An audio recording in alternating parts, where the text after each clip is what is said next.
Good morning, dear class. Welcome back to the channel again. Myself सी ए रौनक अग्रवाल और हम यहाँ पे पढ़ते हैं बिजनेस स्टडीज़। जैसा कि आप सब जानते हैं, लास्ट क्लास में हम पढ़ रहे थे principles of management chapter 2। Part 5 तक हमने कवर किया था वहाँ पे, और आज है पार्ट 6। पार्ट 5 तक हमने क्या क्या कवर किया था एक बार क्रिस्प में बता दूँ मैं आपको। Class 12th commerce CBSE curriculum के लिए ये वीडियो रेलिवेंट है। क्लास 12th कॉमर्स CBSE के अलावा बाकी सारे करिकुलम में भी most of the curriculum principles of management is there, so any students can watch this video. तो अपन पढ़ रहे थे principles Fayol's principles of management. Since part 3 से हम ये चीज़ पढ़ रहे हैं। पार्ट 3 से हमने ये चीज़ पढ़ना स्टार्ट किया, फेओल्स प्रिंसिपल्स ऑफ मैनेजमेंट। जो स्टूडेंट्स डायरेक्टली पार्ट 6 में आए हैं वो पार्ट 3 से आप देख लीजिए, आपको ज़्यादा समझ में आएगा। First was the division of work, second was authority and responsibility, third is discipline, fourth is unity of command, fifth is unity of direction, sixth is subordination of individual interest to general interest, seventh one was remuneration of person, eighth is centralization and decentralization, and now here is ninth number, principle of scalar change. 10th is principle of order, 11th number is principle of equity, 12th is stability of tenure of personnel. तो ये चार principal आज अपन यहाँ पे discuss करने वाले हैं। बने रहेंगे आप मेरे साथ, बहुत ही मज़ा आने वाला है। और जैसे कि मैंने आपको बताया था, आज फिर से बता रहा हूँ, प्रिंसिपल ऑफ मैनेजमेंट बहुत ज़्यादा इंपॉर्टेंट है एग्ज़ाम करिकुलम से। तो बहुत ध्यान से आप इस वीडियो को देखिए, बहुत रेलिवेंट रहेगा आपके लिए। बकवास का बात इसमें कुछ भी नहीं रहेगा। आप सीखने के लिए आपको बहुत चीज़ मिलेगा, प्रैक्टिकली आप उस चीज़ को समझ पाएंगे और उससे आपको फ़ायदा ये होगा कि आपको लॉन्ग टर्म के लिए याद रहेगा। तो चलिए शुरू करते हैं। पहला मतलब आज के क्लास के लिए पहला है, 9th नंबर है वैसे तो ये प्रिंसिपल ऑफ स्केलर चेन। ये सीरियल नंबर जो है, ये अपने वीडियो जो मैं इस चैनल में वीडियो छोड़ता हूँ, जो लॉन्च होता है वीडियो, उसके अकॉर्डिंग ही सीरियल नंबर है। ऐसा कोई फिक्स सीरियल नंबर नहीं है कि 9th नंबर में स्केलर चेन ही आएगा, ऐसा करके नहीं है, ठीक है। तो प्रिंसिपल ऑफ स्केलर चेन, पहली बात तो ये है कि स्केलर चेन का मतलब क्या होता है। यहाँ पे एक डायग्राम है जो कि आप सभी ने देखा होगा कभी ना कहीं, कभी आपके बुक में भी देखा होगा, हर बुक में मिल जाएगा आपको इस टाइप का डायग्राम। स्केलर चेन मतलब इसी को स्केलर चेन बोलते हैं। अच्छा, स्केलर चेन क्यों बोला गया है? इसमें जो ऑथोरिटी रेस्पॉन्सिबिलिटी डिवाइडेड रहता है और एक लाइन ऑफ ऑथोरिटी रहता है। मतलब जैसे मान लीजिए A is the top position of organization. ये सारे एम्प्लॉई लोगों का नाम है, ये सारे जो भी हैं ये एम्प्लॉयज़ हैं, ठीक है। उनके ये जो सुपीरियर है उनके सबऑर्डिनेट कौन है? बी के सबऑर्डिनेट सी के सबऑर्डिनेट डी के सबऑर्डिनेट ई के सबऑर्डिनेट एफ, ठीक है। ये आपका हुआ ये एक ऑर्गेनाइजेशन, मतलब एक ऑर्गेनाइजेशन नहीं, एक डिपार्टमेंट। ये जो है ये एक डिपार्टमेंट है, और ये जो है ये दूसरा डिपार्टमेंट है। ये चीज़ क्लियर हुआ पहले, ठीक है। अब प्रिंसिपल ऑफ स्केलर चेन क्या बोलता है? अगर मान लीजिए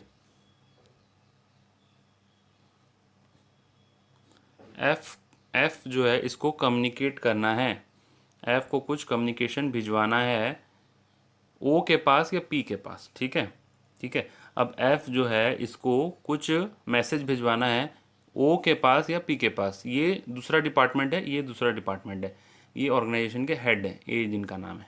तो ये एफ क्या करेगा, ध्यान से सुनिए बिल्कुल।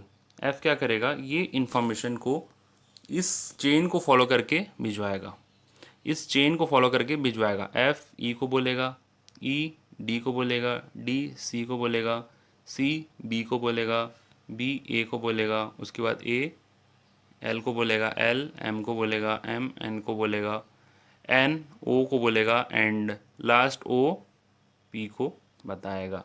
तो इस तरीके से इन्फॉर्मेशन जाएगा।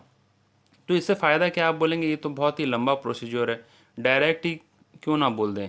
मैं आऊँगा उस बात पे, लेकिन पहले जो प्रिंसिपल बोलता है उस चीज़ को सुनिए।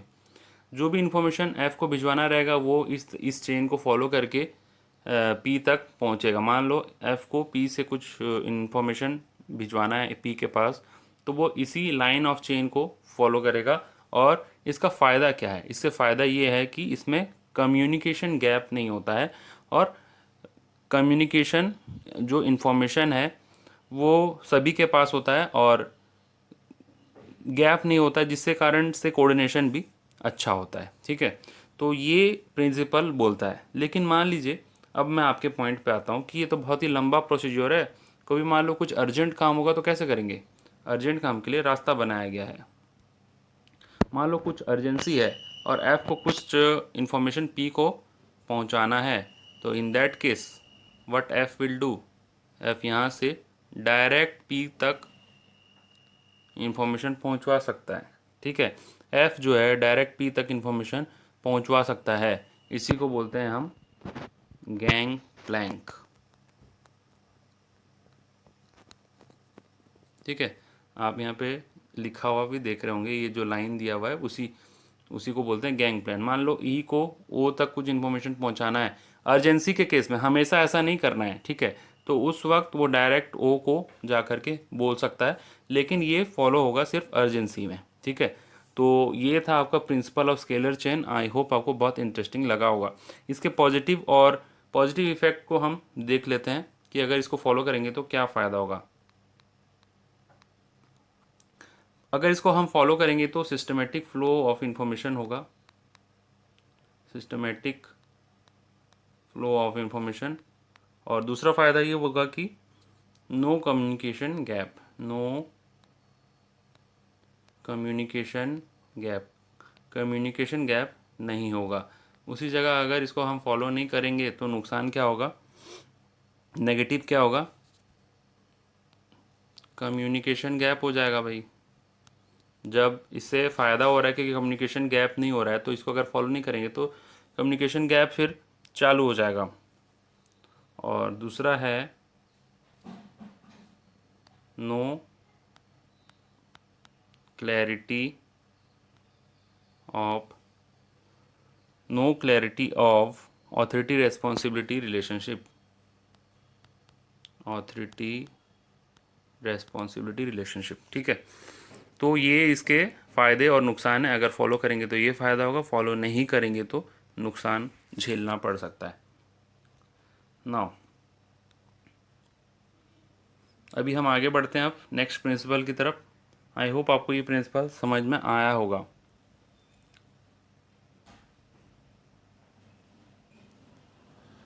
10th number is principle of order. Order यानी कि ऑर्डर झाड़ना चाहिए, है ना। बिल्कुल भी ऐसा नहीं सोचना है आपको, ऐसा मैं कह रहा हूँ कि ऑर्डर झाड़ना चाहिए। जो बॉस हैं वो एम्प्लॉय को ऑर्डर दें, ये है क्या, ये बिल्कुल भी नहीं है। बिल्कुल भी आपको पढ़ के यही लगता है, और कई स्टूडेंट्स मेरे क्लास में यही चीज़ बोलते हैं कि जो बॉस है वो एम्प्लॉयज़ को ऑर्डर देंगे। ये प्रिंसिपल डेंजर का निशान इसको आप लगा सकते हैं, क्योंकि ये ऑर्डर के नाम से सब बच्चे यही सोचते हैं। प्रिंसिपल वाला चैप्टर है और ऑर्डर है, तो सोचते हैं कि बॉस जो एम्प्लॉय को ऑर्डर देगा। ये ऐसा नहीं है। सुनिए क्या है ऑर्डर, यानी कि करेक्ट प्लेस। ऑर्डर है यानी कि करेक्ट प्लेस और करेक्ट ऑर्डर। ठीक है, करेक्ट ऑर्डर में सामान को होना चाहिए। सिर्फ ये प्रिंसिपल एकदम सिंपल सा है और कॉमन सेंस का बात है। ठीक है, जैसे ऑर्गेनाइजेशन में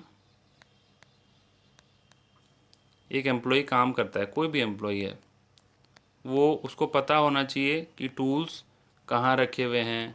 ठीक है, सर का केबिन कहाँ है, उसके बाद कैंटीन कहाँ है। ठीक है, तो एक ऑर्गेनाइजेशन में there should be an order कि टूल्स के एक फिक्स जगह होना चाहिए, उसी जगह में टूल्स रखा होगा, बाकी दूसरा जगह में नहीं रखा होगा। सर का केबिन कहाँ है, सर यानी कि उनके जो भी बॉस हैं उनका एक फिक्स केबिन होना चाहिए। ऐसा ना हो कि आज यहाँ पे बैठे हैं नॉर्थ में, कल को ईस्ट साइड में बैठ गए वो, परसों साउथ में बैठे, और उसके नेक्स्ट डे अपन देखे तो वो कहीं और घूम रहे हैं, टॉप फ्लोर में घूम रहे हैं। तो there should be fixed cabin of sir, there should be fix place of tools, जहाँ पे कि टूल्स होंगे, there should be fix place of canteen. मतलब हर चीज़ का एक फिक्स जगह होना चाहिए, ताकि जिस वक्त उस चीज़ का रिक्वायरमेंट हो हम उस जगह तक पहुंच पाएँ और अपना काम को कर पाएँ। क्या होता है, एम्प्लॉयज़ लोग जब काम करते हैं, सवेरे से काम कर रहे होते हैं, शाम को वो थक जाते हैं पूरा, जब उनका छुट्टी होने वाला होता है, वो क्या करते हैं, टूल्स वगैरह को इधर उधर बिखरा करके चले जाते हैं। तो at that time this principle should be strictly followed कि टूल्स को सही जगह पे रखें। नहीं तो क्या होगा, नेक्स्ट डे जब वो लोग फिर से काम करने आएंगे तो पहले तो 2-4 घंटा टूल्स को ढूंढने में लगाएंगे, क्योंकि सब इधर उधर फेंक देंगे। और एम्प्लॉय तो एक नहीं होते हैं ना, बहुत सारे एम्प्लॉयज़ होते हैं। तो उस वक्त वो लोग टाइम वेस्ट करेंगे और कन्फ्यूज़न होगा, फिर फाइट स्टार्ट हो जाएगा। वो बोलेगा कि मैंने यहाँ नहीं रखा, वो बोलेगा कि मैंने वो ये चीज़ को यहाँ नहीं रखा। ठीक है, तो सिंपल सा कॉमन सेंस का चीज़ है principle of order. Principle of order यानी कि सही जगह पे सब चीज़ को रखना है। ये नहीं है कि बॉस एम्प्लॉय को ऑर्डर देगा, ये चीज़ को बिल्कुल भी ध्यान में नहीं रखना है आपको। ऑर्डर यानी कि there should be correct place, correct sequence of things और anything that should be kept in the organisation, right. So अगर अपन ये प्रिंसिपल को फॉलो करेंगे तो क्या फ़ायदा होगा, पॉजिटिव इफेक्ट इसके क्या हैं। पॉजिटिव इफेक्ट है कि वेस्टेज ऑफ टाइम नहीं है, ठीक है, no wastage of time, time waste नहीं होगा। दूसरा क्या है, अब देखो ये पॉजिटिव इफेक्ट और consequence of violation of principle ये आता है एग्जाम में, पूछा जाता है ना। ये मत सोचिए कि इसको नहीं पढ़ेंगे। दूसरा है systematic working. Now consequence of violation, consequence of violation यानी कि एक नेगेटिव प्रिंसिपल। अगर ये प्रिंसिपल हमने फॉलो नहीं किया तो क्या नुकसान झेलना पड़ सकता है। पहला तो वेस्टेज ऑफ टाइम होगा, सिंपल है, वेस्टेज ऑफ टाइम। सेकंड है आपका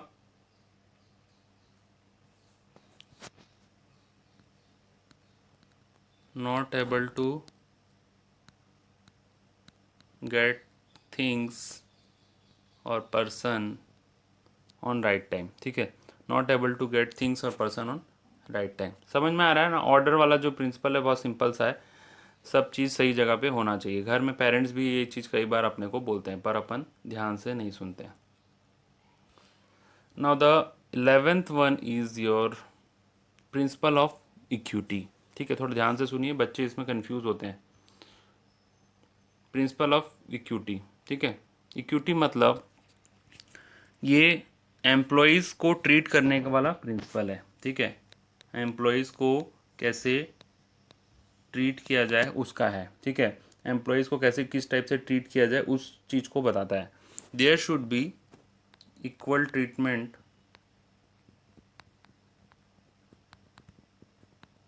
of all employees of organization. Employees should not be discriminated. Employee should not be discriminated, ठीक है। एम्प्लॉयज़ को उनके बीच में भेदभाव नहीं होना चाहिए, भेदभाव नहीं करना चाहिए। मतलब जो बॉस है वो सारे एम्प्लॉय को एक नज़र से देखें और सबको इक्वल ट्रीट करे, फेयर ट्रीटमेंट हो उनके साथ, सबको एक जैसा ट्रीटमेंट हो उनके साथ, किसी के साथ भेदभाव ना हो, किसी को कुछ फेवर दे दिया और किसी के साथ कुछ गलत कर दिया, इस टाइप का डिस्क्रिमिनेशन नहीं होना चाहिए। Discrimination on account of gender, religion, caste, belief, है ना, नेशनलिटी, तो इस टाइप का ट्रीटमेंट नहीं होना चाहिए एम्प्लॉयज़ के साथ, ये प्रिंसिपल बोलता है। और अगर आप खुद सोच के देखिए कि एक ऑर्गेनाइजेशन में दो एम्प्लॉयज़ हैं, एक है मुस्लिम और एक है हिंदू। जो बॉस है वो मुस्लिम को फेवर करता है लेकिन हिंदू को वो फेवर नहीं करता, ठीक है, मुस्लिम का सपोर्ट हमेशा लेता है लेकिन हिंदू का नहीं लेता। तो ये चीज़ गलत है, क्योंकि ये रिलीजन के बेसिस में आप उनको ऐसा मतलब उनके साथ भेदभाव कर रहे हैं, डिस्क्रिमिनेट कर रहे हैं। या फिर जेंडर है, मान लीजिए जेंडर के बेसिस में इनके साथ भेदभाव होता है। मतलब मान लो एक मेल पर्सन है और एक है फीमेल, तो जो बॉस है हमेशा वो मेल पर्सन को लाइक करता है, फीमेल को लाइक नहीं करता। लाइक इन द सेंस उनके साथ जो ट्रीटमेंट है, जब उनको कोई भी वर्क असाइन किया जाता है तो वो मेल को ज़्यादा फेवर करता है, फीमेल को फेवर नहीं करता। तो there should not be any type of discrimination on the basis of gender, religion, language, caste, belief और एनी नेशनलिटी। अब जैसे मान लीजिए कि अभी कई इंडिया के जो एम्प्लॉयज़ हैं वो फॉरेन कंपनीज़ में काम कर रहे हैं। जैसे गूगल में एक हमारे इंडिया के एक एम्प्लॉय हैं जिनका नाम है सुंदर पिचाई। सुंदर पिचाई, वो आप गूगल कर सकते हैं। वो अभी गूगल, अब देखिए गूगल इतना बड़ा कंपनी है लेकिन वो वहाँ पे वो काम कर रहे हैं। तो वो नेशनलिटी वो इंडियन है एक्चुअल में, लेकिन उनको उतने बड़े कंपनी में जॉब मिल गया। तो वैसे तो अगर ये प्रिंसिपल नहीं फॉलो किया गया होता तो उस अब आप सभी जानते हैं कि ये जो गूगल है वो यूएस बेस्ड कंपनी है ना, सैन फ्रांसिस्को में इसका हेड क्वार्टर है। और उस जगह में अगर ये इक्विटी वाला प्रिंसिपल नहीं फॉलो किया गया होता तो वो लोग ये सोचते ना कि तो इंडियन है, इसको हम कंपनी का सीईओ क्यों बनाएं, हम हमारे कंट्री का कोई इंसान को बनाते हैं। तो this should not be done. और इक्विटी का जो प्रिंसिपल है वो यही बोलता है कि सारे एम्प्लॉयज़ को सेम ट्रीट किया जाए, रूल्स वगैरह जो हों वो सारे एम्प्लॉयज़ के लिए सेम हो। ऐसा नहीं कि कोई एम्प्लॉय के लिए ज़्यादा सिंपल रूल्स हैं और किसी के लिए ज़्यादा हार्ड है।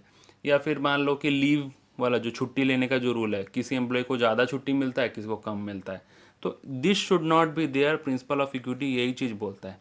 लेकिन इसमें एक बात है, एक बात है यानी कि एक ट्रिक है। एक ट्रिक ये है कि सैलरी सैलरी जो है, अगर मान लो ए है और बी हैं, दो एम्प्लॉई हैं, तो ए जो है वो बेचारा ज़्यादा क्वालिफाइड है और बी जो है लेस क्वालिफाइड है। एक बार फिर से सुनिए, ए है ज़्यादा क्वालिफाइड एम्प्लॉय और बी जो है लेस क्वालिफाइड है देन ए, ठीक है। बी जो है वो ए से लेस क्वालिफाइड है। तो अब ऑब्वियस सा बात है ना, ए को ज़्यादा सैलरी मिलेगा। मान लो ए को मिलता है 50,000 और बी को मिलता है 30,000। तो इसको भेदभाव नहीं माना जाएगा, इसको भेदभाव नहीं माना जाएगा, क्योंकि वो उनके क्वालिफिकेशन के ऊपर है, उनके टैलेंट के ऊपर है। तो टैलेंट के बेसिस में कोई सैलरी अगर ज़्यादा दिया जाता है या कम दिया जाता है तो उसको भेदभाव नहीं माना जाएगा, उसको डिस्क्रिमिनेशन नहीं माना जाएगा। और उसको ऐसा नहीं बोल सकते कि प्रिंसिपल ऑफ इक्विटी फॉलो नहीं किया गया है, ठीक है ना। तो principle of equity should be strictly followed in the organization. अब इसके पॉजिटिव इफेक्ट और कॉन्सिक्वेंस ऑफ वायोलेशन अपन चेक कर लेते हैं। पॉजिटिव इफेक्ट क्या है, खुद से दिमाग लगाइए। एम्प्लॉय जो हैं वो मोटिवेटेड रहेंगे अगर आप इक्विटी फॉलो करेंगे तो।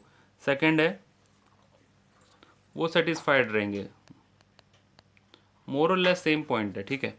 और कॉन्सिक्वेंस ऑफ वायोलेशन क्या है, क्या बुरा हो जाएगा अगर आप ये प्रिंसिपल को फॉलो नहीं करेंगे तो। Dissatisfaction of employ. सेकंड है increase in employ turnover. Increase in employ turnover, employ turnover यानी कि एम्प्लॉय आपके ऑर्गेनाइजेशन को छोड़ करके चले जा रहे हैं, उसको बोलते हैं एम्प्लॉय टर्नओवर। आपके ऑर्गेनाइजेशन में एम्प्लॉय जो रहेंगे वो आपके ऑर्गेनाइजेशन को छोड़ छोड़ के चले जाएंगे, तो उस केस में आपको दिक्कत का सामना करना पड़ सकता है। और unhealthy relation between superior and subordinate,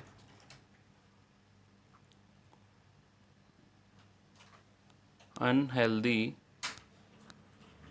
relation between superior and subordinate, मतलब जो एक फ्रेंडली रिलेशन होना चाहिए वो फ्रेंडली रिलेशन नहीं होगा बिटवीन सुपीरियर एंड सबऑर्डिनेट, ठीक है ना।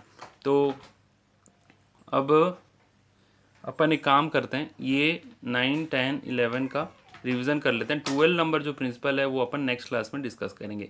अदरवाइज़ आप लोग बोर हो जाते हैं, ज़्यादा एक दिन में ज़्यादा एक वीडियो में ज़्यादा रिवीजन हो तो आप बोर हो जाते हैं, ठीक है। तो एक बार फिर से रिवाइज कर लेते हैं, उसके बाद ये क्लास को एंड करेंगे। First one is your principle of scalar chain. आप स्क्रीन में देख पा रहे होंगे, ये प्रिंसिपल ऑफ स्केलर चेन मतलब एक लाइन ऑफ ऑथोरिटी है, उसी में कम्युनिकेशन होगा, ठीक है। और in case of urgency F जो है वो पी से डायरेक्ट कांटेक्ट कर सकता है। अगर कोई अर्जेंसी नहीं है तो एफ एक चेन की थ्रू ही कम्युनिकेट करेगा, ठीक है। Now the 10th number is principle of order. Order यानी कि सब चीज़ सही जगह पे हो ताकि जब at the time of need खोजने में आसानी होगा। 11th number is principal of equity. Principal of equity यानी कि सबके साथ फेयर ट्रीटमेंट हो, सही ट्रीटमेंट हो, बराबर ट्रीटमेंट हो। ऐसा नहीं कि किसी को फेवर करना है, किसी के साथ डिस्क्रिमिनेट करना है on the basis of religion, race, caste, gender, है ना, नेशनलिटी। तो ये बोलता है principle of equity. I hope आपको ये 3 प्रिंसिपल बहुत अच्छे से समझ में आए होंगे और आपको इसका कॉन्सेप्चुअल क्लैरिटी मिल गया होगा। If still you are having any doubt और suggestion, you can comment on the comment box and tell me so that I can able to improve that. If you really like the video, don't forget to press like button, and if you dislike the video, then you can press dislike button. Thank you for watching this video. Have a nice day. Bye bye.